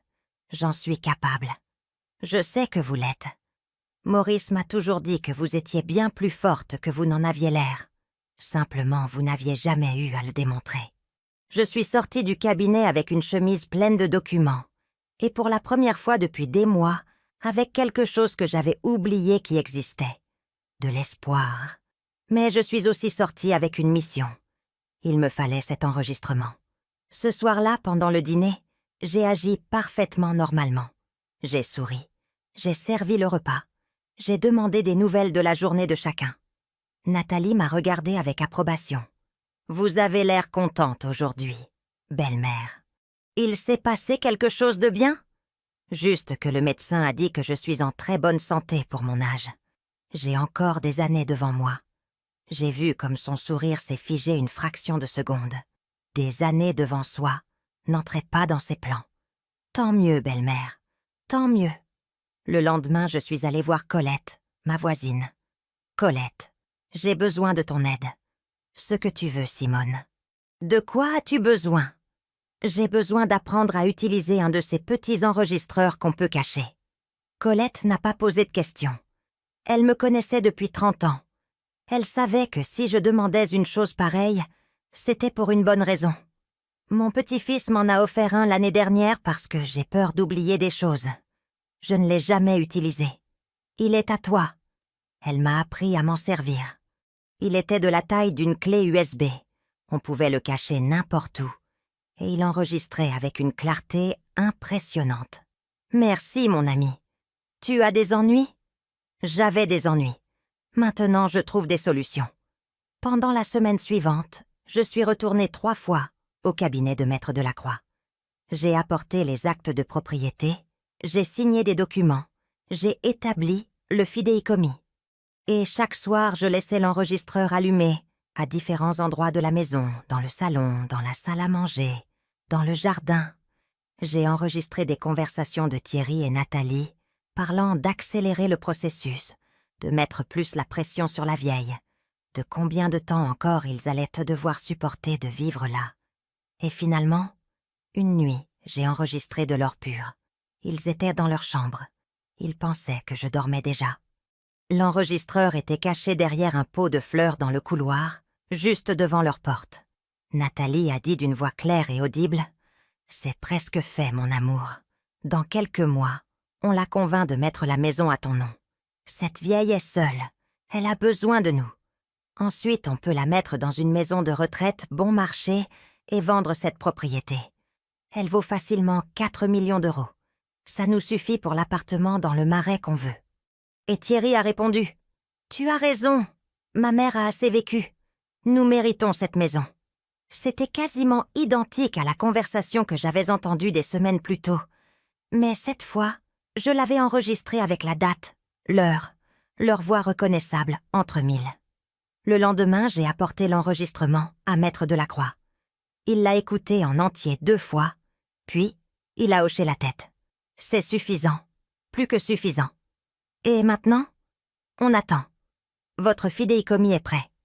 Les documents sont enregistrés. Juridiquement, votre maison est protégée, mais je veux qu'on ait un moment d'impact maximum, un moment où ils montrent leur vraie nature devant témoins. Comment? Provoquez-les. Faites quelque chose qui les oblige à montrer leur vrai visage, et quand ils le feront, je serai là. J'y ai réfléchi pendant 2 jours. Qu'est-ce que je pouvais faire pour les obliger à dévoiler leur plan? Et alors ça m'est venu. Le 14 mars, pendant le dîner, j'ai dit l'air de rien. « Thierry, Nathalie, j'ai réfléchi. Vous avez raison. À mon âge, entretenir cette maison, c'est beaucoup de travail. Peut-être que je devrais envisager de déménager dans une résidence et vous pourriez garder la propriété. » Les yeux de Nathalie se sont illuminés comme des sapins de Noël. « Vraiment, belle-mère? Vous êtes sérieuse? » « Tout à fait. D'ailleurs, j'ai vu de très belles résidences. Il y en a une à Versailles qui a l'air superbe. » Thierry m'a pris la main. « Maman, c'est une décision très mature de ta part. Je suis fière de toi. J'ai juste besoin que vous m'aidiez avec les papiers. Il faut transférer l'acte de propriété de la maison. Maître Delacroix peut nous aider. Ça vous dit si je l'appelle? Oui. » Nathalie a failli crier d'excitation. « Appelez-le dès demain. En fait, je lui ai déjà parlé. Il peut venir lundi 15 mars à 10h du matin. »« Parfait !» a dit Thierry. « On sera là. » Cette nuit-là, j'ai entendu leur célébration depuis ma chambre. Du champagne, des rires, des projets. Et moi, dans mon lit, j'ai souri dans l'obscurité, parce que ils pensaient avoir gagné. Ils ne savaient pas que le vrai jeu ne faisait que commencer. Le lundi 15 mars s'est levé ensoleillé. Nathalie s'est levée tôt. Elle s'est apprêtée comme si elle allait à un mariage. Thierry a mis son costume. Tous deux étaient électrisés d'excitation.